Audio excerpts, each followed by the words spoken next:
I've been seeing a lot of videos on my newsfeed lately that have had me pretty confused. I mean, I'm no lawyer or paralegal, but I have watched a lot of Law and Order, and I've also seen The Purge, so I think I have a fairly good understanding of how our legal system works and doesn't work. If you're unfamiliar with the American legal system, I'm going to break it down for you in 5 easy steps. First, an officer observes you partaking in illegal behavior. You're arrested and taken into custody. Bummer. 2. You're booked, which usually includes you being photographed, fingerprinted, and then you provide your personal information. 3. The prosecutor usually has about 72 hours to file charges against you. That's the speedy trial part you remember from 5th grade. Then you have an arraignment, which is the part where you go to court and plead guilty or not guilty. After that, you're placed in jail, but you can usually post bail. Then you get a lawyer, you have a fair trial in front of a jury of your peers, and they say whether you go to Litchfield or not. It's just like the Hamptons, only fucking horrible. Seems pretty simple, right? Oh, I forgot one thing. Unless you're black. Then they just stop at step 1, you don't have to go through the whole fair trial thing, and uniformed police officers are allowed to publicly execute you wherever's most convenient for them.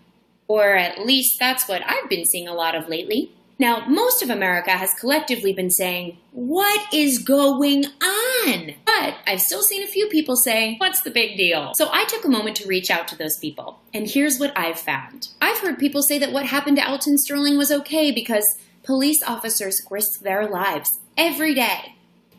So do firefighters. And I'm pretty sure if we saw some firefighters just let a fire rage on, their fellow firefighters would be like, "Hey man, what are you doing? People died because you're not doing your job correctly, and you're making the rest of us who work really hard and risk our lives every day look bad. So don't do that anymore, and maybe let's just play it by the books." Yes, there are good cops. I come from a family full of them, and I promise you they are out there. But as Jon Stewart said, you can still have high regard for police enforcement and want them to be held to a high standard. Having a high-stress job does not excuse anyone from murder. Just because you put a uniform on to enforce the law does not make you exempt from it. I am pro-cop, but I'm also pro-Black Lives Matter. And that's okay. Then I heard some people say that Alton Sterling had priors, so maybe he sorta deserved it? I've seen you guys before. You're the ones that said that if the girl at Stanford didn't drink so much, she probably wouldn't have been raped. Am I right? Happy to see you guys are here and as vocal as ever, but please review the first minute of this video where I outline the 5 steps of what happens when you get arrested in the American legal system. And just in case this wasn't clear, no matter how much you drink, you shouldn't get raped.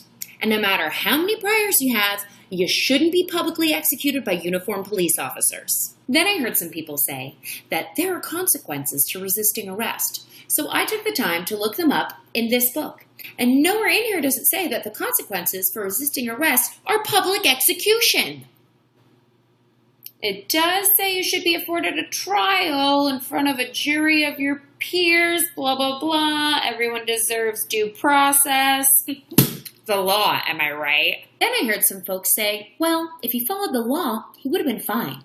I thought it'd be fun at this point in the video to play a game to see how well you guys have been paying attention. Okay, question 1. Your name's Philando Castile. You've been pulled over for having a broken tail light. You've told the police officer that you have a legally registered firearm in the car. Do you A, expect to survive this routine traffic stop, or B, deserve to be publicly executed in a car in front of your girlfriend and her 4-year-old child in the back seat? Oh, you guys are good. Okay, here's the second one. Your name's Sandra Bland. You're pulled over for a minor traffic infraction. Do you expect to A, survive this routine traffic stop, or B, be arrested, jailed, die in jail, have your death shrouded in a cloud of mystery, and have nobody held accountable? Okay, last one. Your name's Eric Garner. You're allegedly illegally selling cigarettes. Do you A, deserve to be treated with respect and if arrested, granted a fair trial, or B, deserve to be murdered immediately? If you answered A to all of these questions, congrats! You have a basic understanding of the American legal system and a moral compass. Proud of you. If you hesitated to answer A to any of the questions above, I'm gonna guess that you're one of the people saying, don't all lives matter? Yes, all lives do matter. Blue lives matter, gay lives matter, brown lives matter, white lives matter, black lives matter. But when people say, don't all lives matter, what they're not often grasping is that right now, in this country, not all lives are being valued equally. Everyone should be able to live free of persecution and prosper in this country. But that is not what's happening. Based on data from the Center on Juvenile and Criminal Justice, young blacks are 4.5 times more likely to be killed by police than any other age or any other racial group. The disparity in this country isn't just based on the justice system either. Black families are 7 times more likely to be homeless than white families. The typical white family in America earns around $50,000 annually. The typical black family earns around $32,000 annually. So yes, all lives matter. But right now, in this country, black lives are being valued less, and that's unacceptable.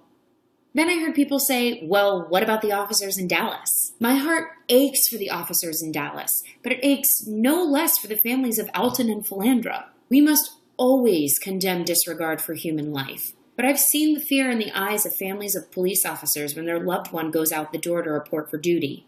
However, I've also seen the fear in a black mother's eyes when her child goes outside the door to play.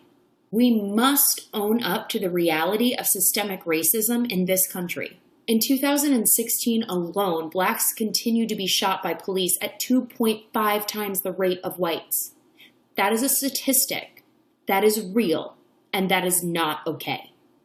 I want to take this last minute to say that if any of the concepts in this video were difficult for you to understand, for example, racial inequality or police brutality, or why both of those things are not okay, please take the time to reach out to me. You can call me, DM me, send me a message here, write a comment in the YouTube video section. Please get in touch with me because it is imperative that you understand that we as white people are outrageously privileged in this society and why things like wearing a hoodie or having a broken taillight don't result in death for us, but they do for other people in this country, specifically of color.